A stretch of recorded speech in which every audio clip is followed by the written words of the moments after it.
Welcome into A to Z Sports Prime Time on this Monday night. Hope your week is off to a great start. Lovely to have you guys in here for another episode of the Prime Time Show. Bert is clothed, so that means it must be a Monday. He will join us at the end, and we'll talk about, in case you missed it, this weekend.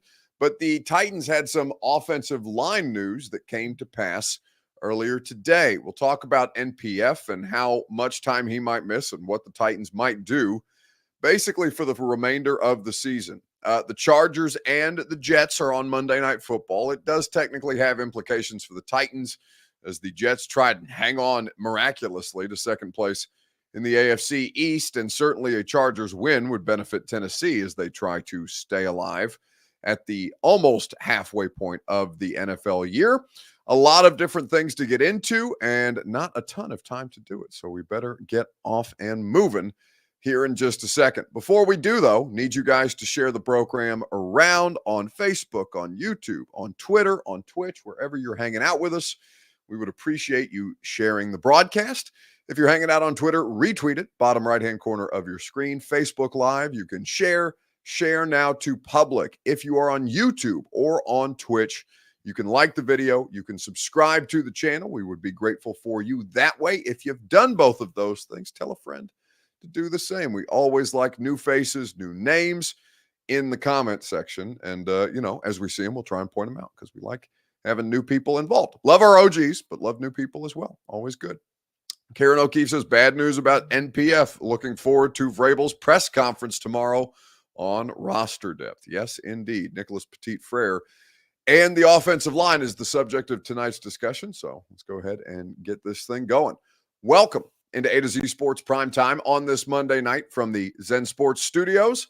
I'm your host, Buck Rising. I'm proud, as always, to be presented to you by the law offices of Amanda J. Gentry. Wherever justice demands, Amanda J. and her team have you covered. Go to amandajgentry.com for your constitutional rights and the protection that you deserve. Truma Fitness in the Gulch. You know, Tuesdays and Thursdays are my days at Truma. You can go 7 days a week as you like, group fitness classes, personal training, or just access to their great facility in downtown Nashville. Your first workout is free at TrueMathFitness.com. And Zen Sports. Great offers at Zen Sports. $1,000, up to $1,000. No danger first wager, which means if you lose your $1,000 no danger first wager, you can get your $1,000 back risk-free. Promo code ATOZTN is how you get involved on Zen Sports. So as we look at the situation for the Tennessee Titans offensive line, news courtesy of Paul Kuharsky today, I think that there's a lot of discussion about the offensive line group all year long, of course, and that Nicholas Petit-Frere is probably done for the remainder of at least the regular season. Postseason not out of the question, unlikely at the bottom of the AFC South, but not out of the question for the Tennessee Titans. So Kuharsky reported today that the shoulder injury that NPF suffered in Pittsburgh will require surgery. He is most likely finished for the season. So we know that he was suspended for 3 games to start the year for a gambling violation, did not retake the right tackle job as the guy who had it last year, and Chris Hubard, who was signed during training camp, came in, did pretty good work. Obviously, Hubbard has been in the concussion protocol, but NPF was probably going to be this team's starting left tackle moving forward after the Titans benched Andre Dillard in the middle of the loss to the Ravens. And now they're back to square one with Andre Dillard because NPF looks like he's going to be done for the foreseeable future. Now, MB makes a comment that, I don't know, terrible is the extreme that I would go to, but NPF is not a good player, or at least hasn't been a good player through his first 2 seasons. He's obviously not playing in his second season, or not playing the vast majority of his second season. But I don't, it's not a tremendous loss in terms of like the drop off or the difference between NPF and Dillard was not so substantial that this is a huge loss. What it really is a loss at depth and a loss of options because you have already benched Dillard. And as somebody who kind of lacks competitive toughness to begin with, and Andre Dillard, that he's just going to walk right back into the starting left tackle job is not necessarily going to promote said lack of competitive nature. But we'll see what happens with the Titans offensive line group. Tough to be, I don't want to be unfairly critical of future performance, even though we do have a pretty decent sample size of what they have done to this point on the year. So your Two Rivers Ford take with NPF, in the words of Kaharski, whether he gets shut down for the rest of the year or not, there was no injured reserve transaction today for what it's worth. Keep an eye on that with NPF moving forward, because obviously there's still, the second half of the season to be played. Your Two Rivers Ford take is simply this: how impactful is the Nicholas Petit-Frere injury? We will talk about it together on Facebook, YouTube, Twitter, and on Twitch right after I remind you that your Two Rivers Ford take is made possible by Two Rivers Ford. Quality American-made Ford vehicles, award-winning customer service. Nobody offers you a better car buying experience than the people at Two Rivers Ford. Go to Two Rivers Ford in Mount Juliet, powered by Ford, driven by people.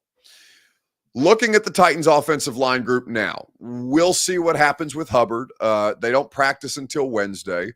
So Mike Vrabel will be asked about it tomorrow. He's going to speak at 1 p.m. Central Time.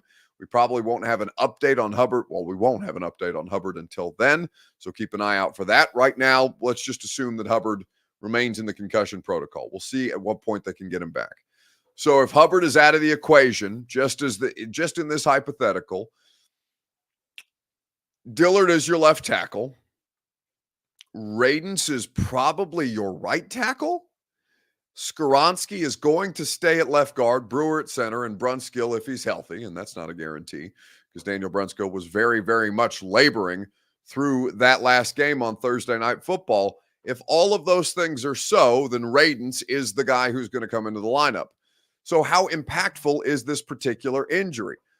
It's not good. Depth, a loss of depth, whether NPF is a good player or not, is consequential. I don't know that this team has a postseason run. In fact, I'm quite convinced of the opposite, given that they, can't win a game away from Nissan Stadium, and that the likelihood of this team hosting home playoff games is slim to none.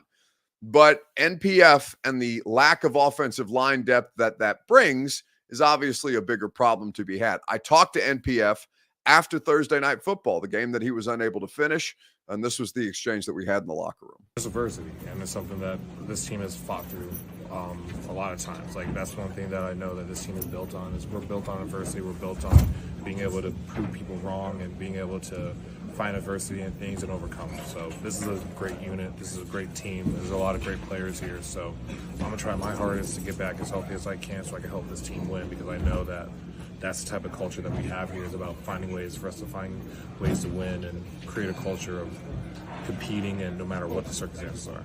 I'm sorry if you've already been asked this, Nick, but like when you guys have 4 offensive linemen go down the way that you guys did and have to shuffle the deck, I know you always have to stay ready, but what was that kind of like on the sidelines? Just getting ready for your number to be called. Like, the unit is an amazing unit we have here. A lot of guys that want to compete. There's a lot of guys that have a lot of talent as well. So, unfortunately, things like that may happen, but we have a lot of faith in the guys in this room. We have a lot of faith in our entire offensive line unit for being able to step up when their number is called. So, when you see somebody like Daniel, who's obviously struggling through whatever he was trying to play through there, come back in and finish the game, what kind of message does that send to the group? It's commendable. It shows the toughness that he has. It shows the toughness that is built within the offensive line room, that there's no quit in us. And, that's something that I was trying to do myself, and unfortunately I wasn't able to do it. But my goal now is for me to get as healthy as I can so I can get back and play with the unit and play with the boys. For Will, in the second start, how did you guys think he'd manage the situation, given that, this is a pretty hostile environment? Great. We had a chance to win at the end. And that's something that we always said that we wanted to do. I know it's a hostile environment, and Will did a great job with that. And, we came up a little bit short, but that's just something that we're going to figure out on the film, that we're going to look our wounds a little bit, get a little healthier, figure out ways for us to find a way to win next week, and keep it going from there. Thanks. So that's Nicholas Petit-Frere in the locker room with me on Thursday night, after Thursday night's loss to the Steelers. JDub89 says, do we have any sleeper practice squad guys? Like, sleeper as in good? No. You have the guy that they call OJ, number 61. He got some starting right tackle reps in training camp. That very quick. Well, he got injured and then was not taking reps with the starters at all. But he is on the practice squad. And then Andrew Rupchich, who has been here for a couple of years. I think you've seen him play in the preseason, and the results were not overwhelmingly favorable. So those are the two offensive line who are currently on the practice squad. Team could make some transactions here in the next couple of days, as they tend to do. Roster churn is always a factor, but sleeper practice, like sleeper, would indicate like guys that we are sleeping on. I think none of the Titans' offensive linemen are slept on. I think we all understand what they are and that they are insufficient by just general NFL standards. A to Z Sports Prime Time is presented by the law offices of Amanda J. Gentry, wherever justice demands. We're talking about protection for the Titans offensive line group. They are poor at it. Who is great at protection, particularly when it comes to your constitutional rights, is the law offices of Amanda J. Gentry. Wherever justice demands, those words have great meaning to Amanda and her staff. Her team has practiced in Tennessee family and criminal courts in 35 counties across the state. Go to amandajgentry.com for more information and to make sure you have the proper protections. So, how impactful is the NPF injury? Well, it's pretty impactful. Andre Dillard plays nothing other than left tackle. Now, if Hubbard returns, I don't hate the idea if they don't think that Dillard is going to get any better, and there's precious little evidence to indicate that Andre Dillard is an improving player, then I don't hate the idea of playing Raiden at left tackle, letting Hubard play right tackle, and trying to move forward with that group. Now, here's the thing. That's the only position. Well, he hasn't played center either, but Dylan Raiden, they haven't played him at left tackle at all this season, which is, interesting given that was the position that he played at college. But his reps, his primary role has been at left guard. Now, against the Steelers, he played 57 snaps at right tackle because of the injury to NPF, but he has 166, he has over 200 snaps this year playing for various offensive linemen. He has 166 at left guard. He has 1 at right guard because of the injury to Brunskill for a minute in Thursday Night Football. He has 57 at right tackle. All of those reps came in the Steelers game. So primarily, and obviously he was the primary backup to Skoronski, so that's why he has so many snaps at left guard. He's been, not great, but he's been solid at this point. Pro Football Focus grades aren't like gospel, but overall, he has a grade of 69.2. He is pretty poor as a pass blocker consistently. The Steelers game was his best game in pass protection, and he was just barely above average at 66.8. 45.4 is Dylan Raiden's overall through 4 games of action pass blocking grade. He's much better as a run blocker at 80.9. I think it's worth trying here. I think he's going to have a great opportunity to get involved in the lineup, and this coaching staff has not been terribly interested in playing him. I don't know that Dylan Raiden is not a better option. All I know is the coaching staff has been super reticent to let him get out on the field. What their reasons are for that, only they can answer. At least they wouldn't give us a straight up answer or a completely honest answer about it, other than, he's out there competing. Well, he's been competing for long enough. It's time to see whether this player is viable at any of the starting offensive line positions, given that this group is pretty poor across the board, other than Skoronski. Brunskill has given you some good snaps. And honestly, I shouldn't diminish Brewer that way. I don't think Brewer's in for a fun experience on Sunday when he plays Vita Vea, but we understand that Brewer has been okay given the things that he cannot overcome, which is just flatly his size. So I think that Raiden's as a right tackle option, if Hubbard is not available to go, we'll see how that bears itself out. But even though he has not played a snap there this season, I am certainly not above, at least I wouldn't be above if I was the Tennessee Titans coaching staff, putting Dylan Raiden at left tackle and keeping Andre Dillard on the bench. It's tough to go back to a guy after you've already sat him down. Tony says this is the worst coaching staff in the league. Vrabel is in over his head. They're not having a good year for sure. They're not having a good year, but I don't think it's the worst staff in the league. That's super dramatic. Like the worst, who's the worst coaching staff in the league right now? It's probably the Raiders, even though they won this weekend. Heading into the season with Josh McDaniels, who we know is a disaster, I would say that there's a couple of different places that you could look all over the NFL that have appreciably worse coaching situations. The Chargers are not overwhelmingly well coached. They may well win tonight because the Jets are horrid, but like the Chargers aren't a good coaching situation. Even though the results have not been there in their last 16 games, this is a coaching staff that I would not outright discount, given that you have seen the lows of things like Ken Wisenhunt, right? Ken Wisenhunt was a terrible coach. Ken Wisenhunt was likely the worst coaching staff in the league. That Vrabel is a far cry from Wisenhunt, even if the circumstance in the last couple of games has not been good. Ben Hall says of the coaching situation, you're going to call a coach who took this team to the AFC Championship the worst staff in the league. Dude, read a book and chill. William Jones says, let's be real. Vrabel will be in New England next season, and he'll take Malik with him. Well, neither of those things are true. One, Mike Vrabel was not an overwhelmingly pro Malik Willis candidate. Mike Vrabel, I'm sure, would be glad to be done with the situation.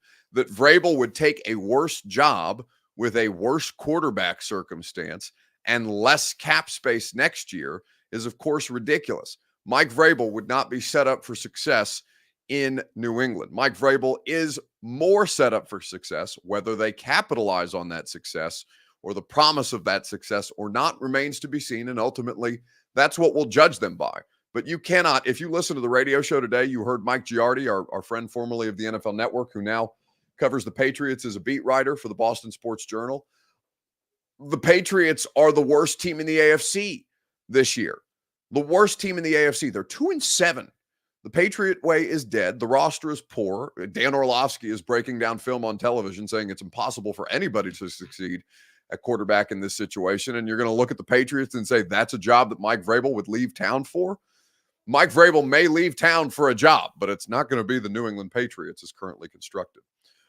Their quarterback situation, Mac Jones may be a better player than than his situation allows for, but Levis right now definitely looks like he has the higher upside, small sample size, but at least there's the promise of Levis and all kinds of cap space this coming off season for Mike Vrabel to legitimately get us a chance to reboot this circumstance. Malik Willis is the perfect quarterback to help you get a higher draft pick next year, says David Zello. Right now, I would agree with that assessment, though I don't think that's Malik's fault. Well, it's hard for me to say that that's not Malik's fault. It's just he's not ready to be a legitimate starting quarterback in the NFL, and that the results would not be good. Tony says, Buck, what do you think about Coach Moore? He hasn't done much since he has been in Nashville. The group has underperformed. He hasn't developed anybody. They have issues getting open all the time. The wide receivers are terrible. What do you mean? Rob Moore has nothing to do with the fact that Kyle Phillips and Treylon Burks can't stay healthy. Rob Moore has everything to do, is the person who A.J. Brown credits the most with his development as a wide receiver. The wide receivers cannot stop glowing about Rob Moore. Chris Moore, who is one of the better players for this football team, even in a smaller sample size, has all the respect in the world for Rob Moore. Rob Moore is not a problem with the fact that your wide receivers can't stay healthy in the absence of A.J. Brown. Hell, there's even FedEx made a whole corporate sponsored commercial about Rob Moore and A.J. Brown. I would invite you to go watch it. I'm sure it's out there on YouTube. Rob Moore is not a problem in the wide receiver room. So let's keep it moving as we get ready to go to halftime. Chargers getting ready to take a field goal attempt from 55 yards. Looks like it's good, and they'll take a 14-point lead, 17-3. Into halftime on the road against the Jets. We will talk about who you got in a second, but I do want to read this comment because it is misinformed. PBK on YouTube says, the only left tackles we have are Dillard and Duncan, Buck. No one else has even taken reps. That is so, but that's not the comment that I was looking for. Let me see if I can find it because it was also from PBK. Okay, here it is. I have a source that says Duncan gets his first start. Well, your source is incorrect. I'll tell you flatly now. In fact, I was talking about Jaylen Duncan and the viability of Jaylen Duncan on the radio show today, and in the midst of my conversation about Jaylen Duncan, I got a text from a source that's very close to the Titans offensive line group and very close to the Titans organization of Jaylen Duncan. No way they put Jaylen Duncan in. LOL. Trust me, he's a great swing guy for both guard and tackle, just not twitchy enough for tackle. He can play guard in the NFL in a certain system. So Jaylen Duncan will not get a start at left tackle, certainly, and it is highly unlikely that he gets a start over the current offensive lineman that they have. So whatever source you may have, not to source battle with you, but that was a very, very credible source that I got a text from in the middle of the radio show today. Not that my source is better than your source necessarily, but I would say that would directly fly in the face of any chance that Jaylen Duncan would get a start at left tackle this weekend. Okay, who you got in this game as we go to halftime? Justin Herbert, 10 of 21 for 87 yards. Terrible. 14 of 23 for 81 yards. Zach Wilson, equally terrible. It's a poorly played football game. Titans could use a tie more than anything, to be completely honest with you, but a loss to the Jets would certainly not hurt them, given that they have a tiebreaker over the Los Angeles Chargers. Who you got tonight on Monday Night Football? We'll talk about it together right after I remind you that Truma Fitness is your place to go for the best workout in Middle Tennessee. I go for personal training on Tuesdays and Thursdays. Truma has classes 7 days a week, whether it's group fitness. You can always sign up for personal training like I do to work around your schedule. Their membership options are great because not only can you select your personal training and your group classes as you like, you can also have access to their facility, their open gym, whenever you please. TrueMapFitness.com for your first workout free. Who you got in this game moving forward? Chargers with a 2-touchdown lead. BF says the Chargers. William Jones thinks the Jets will make a comeback. Demetrius says, I got me changing the channel and watching wrestling, which is, of course, the most intelligent decision that anybody could make at this point. I'm probably going to seek out some bad college basketball because college basketball is my favorite sport, and I'm honestly shocked that I stuck with the Monday Night Football game as long as I did, if for no other reason than it does have some implications for the Tennessee Titans, even though the Tennessee Titans look like they are very, very unlikely to make the playoffs. Ronnie Crowder says, I don't really care. I don't want anything. Okay. Indifferent is Ronnie Crowder on Facebook Live. I want the Jets to win. It's not good for the Titans, obviously, a Jets win, because they would be second place in their division to the Dolphins. And if the Titans are playing for anything right now, it's a wild card. But I want the Jets to win because I want to see if Aaron Rodgers can actually get out there and make a comeback. The video is not in here the way that I wanted it to, and that's okay, Bert. I still love you, of Aaron Rodgers warming up and taking 3-step drops and throwing 55-yard passes. But that was something that was out and filmed on the field. He was walking into the stadium without crutches. Scott Weaver says, my God, the Thursday night game is going to be horrible. Panthers versus Bears. I will look forward to doing primetime during that game so I don't actually have to watch it. And, well, I guess I'll have to watch a little bit of the Panthers just because the Titans still have to play them. Anyway, I think that I would love to see what happens with Aaron Rodgers. So I want the Jets to keep winning just because that whole situation is very, very bizarre to me.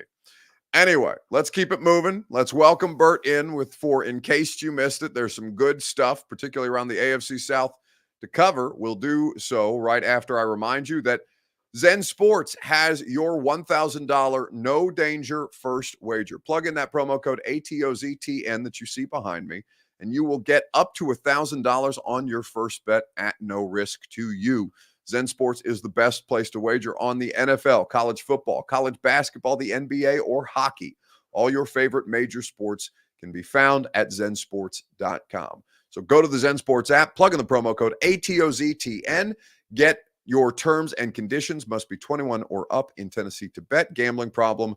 Call the Tennessee Red Line, 1-800-889-9789. Okay, Bert. What's going on, Buck? Hi, bud. There are plenty of good examples of geriatric dancers throughout sports. I think of Roy Williams coming into the locker room after the Final Four victory, working those shoulders, working those shoulders. Famously. I think about Frank Beamer, that his final game as the coach of Virginia Tech, hitting ridiculous number of dabs for somebody that old, just chopping as hard as he could go. One name that does not come to mind for me is Jim Irsay, where this weekend, if you missed it, the Colts beat the Panthers in pretty dominating fashion. And what does Jim do? If we're going to think like Jim, there's two schools of mind after winning a football game, right? There's act like you've been there, celebrate your ass off. Presented with the two options, I think we all know what Jim decided to do.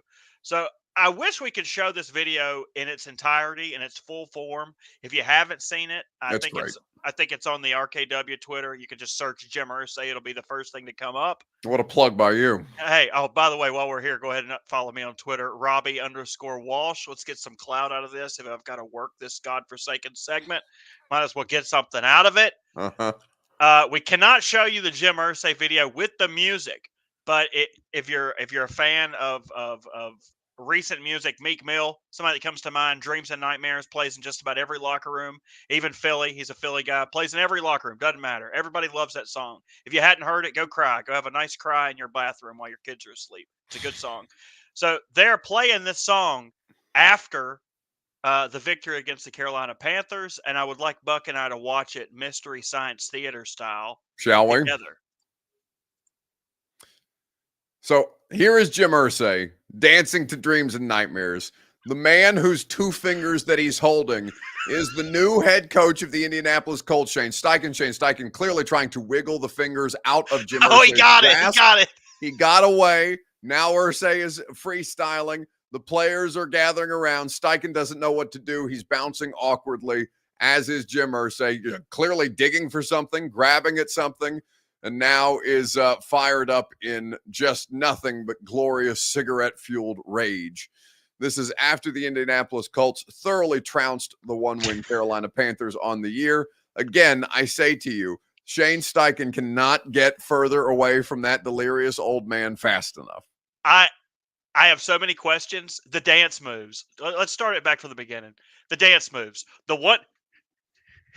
What's like happening here? Like he's Geodude. What's he doing? Banging on the ground, doing his best. And these players around him. This is a classic example of laughing at you and not with you. Here's my favorite. Pick the bananas up, put them in the bucket. Pick the bananas up, shove them in my mouth. Look, they're all laughing at this old man. He pays their salary. He signs their paychecks there. Pick the bananas up, Irsay.